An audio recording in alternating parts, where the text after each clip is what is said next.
تحریک ہوتی ہے طبعی حالت صحت کی، وہ غدی تحریک ہوتی ہے، اور اس تحریک میں ان کی صحت قائم رہتی ہے۔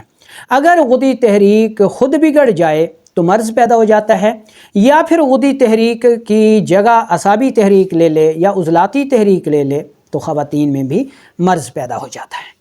تو اب آپ کو یہ سمجھ آ گئی ہوگی کہ حالت صحت میں تحریکیں اعتدال پر ہیں، تو جس میں صحت ہے کوئی مرض نہیں ہوگا۔ اچھا، اب ہم حالت مرض میں کا آغاز کرتے ہیں فرداً فرداً ہر تحریک کا، تو اس کو آپ نے غور سے سمجھنا ہے تاکہ آپ اپنا مزاج جو ہے اس کے مطابق اصول علاج ترتیب دے لیں۔ تو سب سے پہلے ہم اعصابی تحریک سے شروع کرتے ہیں۔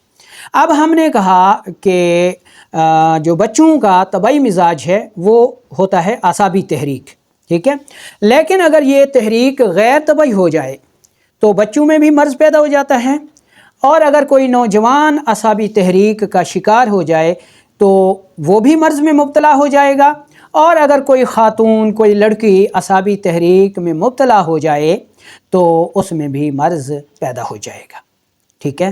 تو اب اس مزاج کی یعنی اعصابی تحریک کے مزاج کی غیر طبعی علامات کیا ہوں گی، نبض کیا ہوگی، قارورہ یعنی پیشاب سے تشخیص کیا ہوگی، تاکہ آپ لوگوں کو پتہ چل جائے کہ آپ کی تحریک اعصابی ہو گئی ہے اور آپ نے کیسے اس کا علاج کرنا ہے، ٹھیک ہے۔ تو اس میں ہم پہلے نمبر پر علامات کا جائزہ لیتے ہیں کہ اعصابی تحریک کے غیر طبعی پن سے کون سی علامات پیدا ہوتی ہیں، ٹھیک ہے۔ بچہ ہو، بوڑھا ہو، جوان ہو یا نوجوان عورت ہو، ٹھیک ہے، یہ سب ان کی اعصابی تحریکی علامات ہم بتانے جا رہے ہیں، ان کو آپ نے غور سے سننا ہے۔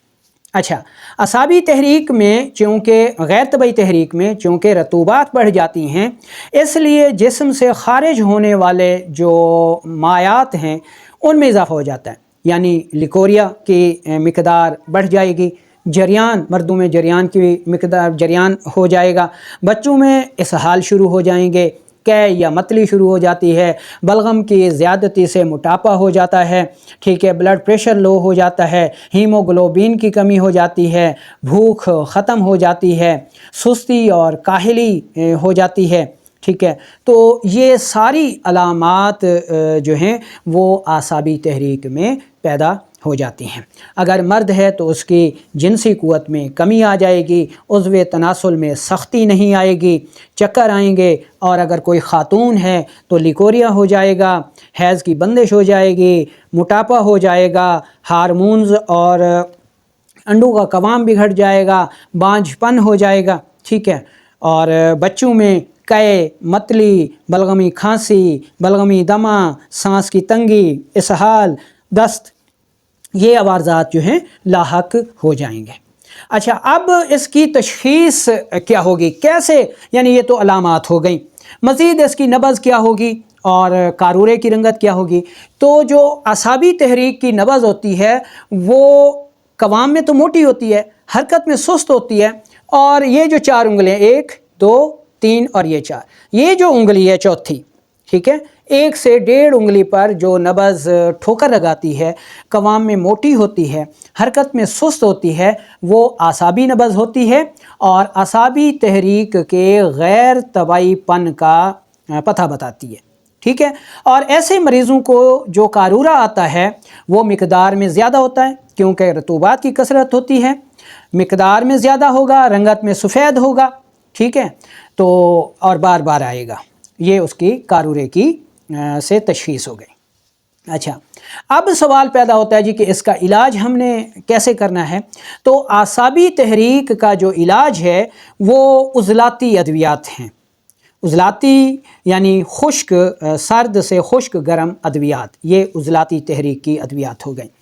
آپ کے کچن میں لونگ موجود ہے، دار چینی موجود ہے، آملہ موجود ہے، حلیلہ سیاہ بریاں ہے، سیب ہے، انار ہے، جامن ہے، آلو بخارا ہے، فالسا ہے، ٹھیک ہے نا جی۔ یہ ساری چیزیں جو ہیں یہ اعصابی تحریک کے غیر طبعی پن کا علاج ہیں، ان کو آپ باوقت ضرورت جو ہے بطور علاج استعمال کر سکتے ہیں۔ ٹھیک ہے جی۔ اب دوسرے نمبر پر آتی ہے جی عضلاتی تحریک۔ عضلاتی تحریک نوجوانوں کا طبعی مزاج ہے، طبعی تحریک ہے۔ اب یہ تحریک جب غیر طبعی ہو جاتی ہے تو نوجوان مرد بھی مرض کا شکار ہو جاتے ہیں۔ اگر یہی عضلاتی تحریک بچوں میں پیدا ہو جائے، غیر طبعی ہو جائے، تو وہ بھی مبتلا مرض ہو جاتے ہیں، اور اگر یہی عضلاتی تحریک غیر طبعی ہو کر خواتین میں آ جائے تو وہ بھی مبتلا مرض ہو جاتے ہیں۔ تو عضلاتی غیر طبعی تحریک کی پہچان ہم علامات سے کیسے کریں گے، نبض سے کیسے کریں گے، اور قارورت سے کیسے کریں گے، اس کا ہم جائزہ لیتے ہیں، اور پھر آخر میں ہم اس کا علاج بھی بتائیں گے عضلاتی امراض کا۔ اچھا، جب عضلاتی تحریک غیر طبعی ہو جاتی ہے تو جسم میں تیزابیت کی زیادتی ہو جاتی ہے۔ جس طرح اعصابی تحریک کے غیر طبعی پن سے رطوبات بڑھ گئی، رطوبات بلغمیہ، تو عضلاتی تحریک کے غیر طبعی پن سے جسم میں تیزاب بڑھ جاتا ہے، ایسیڈیٹی بڑھ جاتی ہے۔ ٹھیک ہے نا جی۔ تیزابیت کے بڑھنے کی وجہ سے جی تیزابیت ہو گئی، گیس ہو گئی، قبض ہو گئی، خواتین میں حیض کی زیادتی ہو گئی، مردوں میں احتلام ہو گیا، بچوں میں نمونیا ہو گیا، قے متلی ہو گئی، قبض ہو گئی۔ اچھا، خواتین میں ہارمونز کا بگاڑ ہو گیا، چہرے پر مردوں کی طرح ناپسندیدہ بال آ گئے، بانجھ پن کا عارضہ لاحق ہو گیا۔ ٹھیک ہے جی۔ اور نوجوان مردوں میں مادہ منی کم ہو گئی، منی میں RBC بڑھ گئے، تیزابیت کی زیادتی سے سپرمز مردہ ہو گئے۔ ٹھیک ہے، مردوں میں بانجھ پن لاحق ہو گیا۔ تو یہ ساری علامات جو ہیں وہ عضلاتی تحریک کے غیر طبعی پن کی ہیں۔ ان میں خشک کھانسی آ جاتی ہے، دمہ آ جاتا ہے، نمونیا آ جاتا ہے، ٹھیک ہے نا جی، کولیسٹرول کا بڑھ جانا، یورک ایسڈ کا بڑھ جانا، یہ ساری چیزیں عضلاتی تحریک کے غیر طبعی پن کی وجہ سے سامنے آتی ہیں۔ اب آتا ہے تشخیص کا مرحلہ کہ عضلاتی تحریک جب غیر طبعی ہوتی ہے تو نبض حرکت میں تیز ہو جاتی ہے، 4 کی 4 انگلیوں پر ٹھوکر لگائے گی، بالکل اوپر انگلیاں رکھتے ہی دباؤ دیے بغیر محسوس ہوگی، ٹھیک ہے، حرکت تیز ہوگی۔ یہ عضلاتی نبض ہو گئی جو کہ عضلاتی تحریک کے غیر طبعی پن یا عضلاتی امراض کا پتہ دیتی ہے۔ عضلاتی تحریک کے غیر طبعی پن سے جو قارورہ یعنی پیشاب ہوتا ہے یہ مقدار میں کم ہو جاتا ہے، اور رنگت میں سرخی مائل آتا ہے، اور کبھی سیاہی مائل بھی آ جایا کرتا ہے۔ ٹھیک ہے جی۔ اب ہم بڑھتے ہیں کہ عضلاتی تحریک کا علاج کیا ہوگا۔ تو ہمارے کچن میں جتنی بھی غدی مزاج کی دوائیں ہیں، مسالہ جات ہیں، پھل ہیں، سبزیاں ہیں، یا پھر اعصابی تحریک کی چیزیں ہیں، وہ عضلاتی تحریک کا شافی علاج ہے۔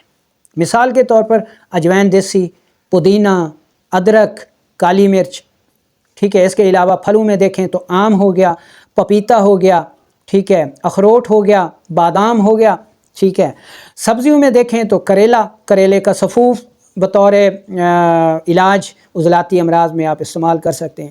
کلونجی ہو گئی، میتھی ہو گئی، میتھی دانہ ہو گیا، ٹھیک ہے نا جی۔ تو یہ ساری غذائیں جو ہیں، دوائیں جو ہیں، ٹھیک ہے، وہ عضلاتی امراض کا بہترین علاج ہیں۔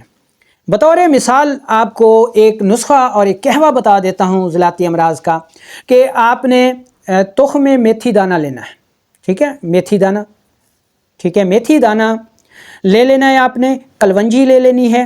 ان دونوں کو برابر وزن لے کر انتہائی باریک پاؤڈر کر لیں، اور آدھی چمچ چائے والی صبح دوپہر شام استعمال کریں، تو یہ عضلاتی تحریک کے امراض کا بہترین علاج ہے۔ دوسرا نسخہ بطور مثال نوٹ کر لیں کہ آپ نے سنڈ 50 گرام لینی ہے، ٹھیک ہے، اور کالی مرچ جو ہے وہ 10 گرام لینی ہے۔ یہ آپ کا بہترین عضلاتی امراض کے لیے گھریلو نسخہ ہے۔ قہوہ بنانا چاہیں تو آپ کے پاس پودینہ ہے، آپ کے پاس ادرک ہے، آپ کے پاس سونف ہے، آپ کے پاس ہلدی ہے، ٹھیک ہے، یہ بہترین عضلاتی امراض کا علاج ہو گیا۔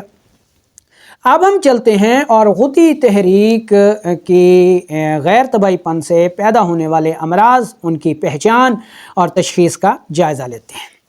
اچھا، اگر غدی تحریک غیر طبعی ہو جائے تو اس میں کون سے امراض پیدا ہوتے ہیں اور کون کون سے لوگ اس تحریک میں مبتلا مرض ہوتے ہیں؟